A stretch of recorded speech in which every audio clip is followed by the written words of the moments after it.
Information technology and electronics industry.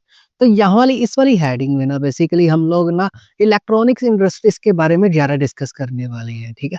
क्योंकि information technology जो है वो सारी की सारी इलेक्ट्रॉनिक्स के ऊपर डिपेंड होती है। इलेक्ट्रॉनिक्स इंडस्ट्री कंपोनेंट बनाएगी तो आईटी इंफॉर्मेशन टेक्नोलॉजी भी अपने आप ग्रो करेगी।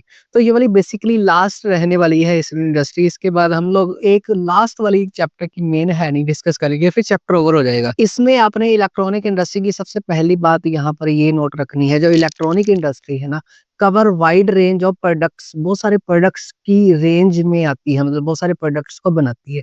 जैसे आपने इनमें से बड़े सारे का नाम सुना ही होगा, जैसे टेलीविजन हो गया, फोन्स हो गए, कंप्यूटर्स हो गए, ट्रांजिस्टर्स हो गए, एक्सेट्रा। ये सारी की सारी कौन बनाती है? इलेक्ट्रॉनिक इंडस्ट्री बनाती है।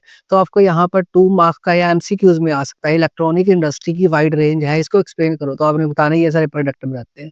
दूसरी बात क्या याद रखनी है, एम्प्लॉयमेंट जनरेट इंडस्ट्री है, मतलब यहाँ पर बहुत सारे लोग काम करते हैं, इसीलिए इसको एम्प्लॉयमेंट सबसे ज्यादा देने में ये हेल्प करती है इंडिया में। इसके बाद नेक्स्ट बात है बेंगलुरु के बारे में डिस्कस करेंगे। जो बेंगलुरु है इलेक्ट्रॉनिक कैपिटल ऑफ इंडिया है। मतलब इलेक्ट्रॉनिक कैपिटल क्यों बोला जाता है? क्योंकि बेंगलुरु में बहुत सारे इलेक्ट्रॉनिक्स इंडस्ट्री के सेंटर्स हैं। बेंगलुरु एक तरह से हब है जहाँ पर इलेक्ट्रॉनिक्स का सामान सबसे ज्यादा बनता है। तो आपको यहाँ पर इन बिटवीन क्वेश्चन ये आ सकता है, इलेक्ट्रॉनिक कैपिटल ऑफ इंडिया किसको बोला गया है? बेंगलुरु।